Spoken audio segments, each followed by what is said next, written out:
ఎవరితో యుద్ధం చేస్తున్నానో నాకు తెలుసు.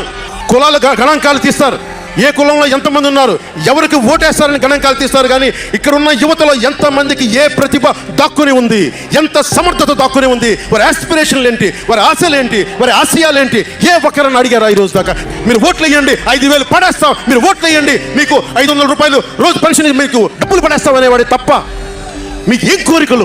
భవిష్యత్తుకు 25 సంవత్సరాల తర్వాత మీకు ఎలాంటి ఉద్యోగాలు ఇస్తే బాగుంటుంది, ఎలాంటి స్కిల్స్ ఇస్తే బాగుంటుంది, ఏ ఒక్కనాడని ఆలోచించాడా?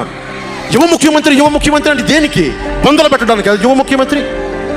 మీ యువతకు చెయ్యని వాడికి మీరు వెంటబడే ప్రయోజనం ఏంటి? ఏమున్నాయి మన దగ్గర? మెతుకు వెతుక్కున్నాం, ఇటుక పెంచుకున్నాం, ఇప్పుడిప్పుడే ఇల్లు కడుతున్నాం, జనసేన ఇల్లు కడుతున్నాం, కోట కూడా కడతాం. అవగాహన లేక కాదు, సంపూర్ణమైన అవగాహనతోనే మాట్లాడా. అవగాహన లేకుండా మాట్లాడతామా? ఏమి చదవకుండా వస్తామా? కానీ కాలం నేను ఒక్కని చెప్తే సరిపోదు, నిలబడాలి. నేను ప్రతిపాదించిన సిద్ధాంతాలకి నేనే నలిగి ఒళ్ళు చిట్ల కొట్టుకొని నిలబడి విజయం సాధించి 100% స్ట్రైకింగ్ రేటు కొడితే అప్పుడు ఈ సిద్ధాంతాలను నమ్ముతారు.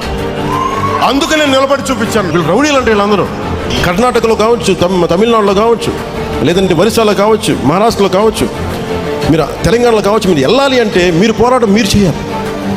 నేను దానికి కావాల్సిన సైద్ధాంతిక బలం ఇవ్వగలను, అవసరమైతే నా వనరులు కొంత ఇవ్వగలను మీకు.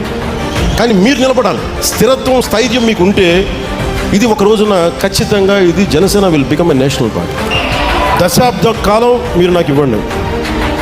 మిమ్మల్ని నాయకులుగా, దేశ నిర్మాణంలో మిమ్మల్ని కీలకమైన వ్యక్తులుగా చేసే బాధ్యత నేను తీసుకుంటాను.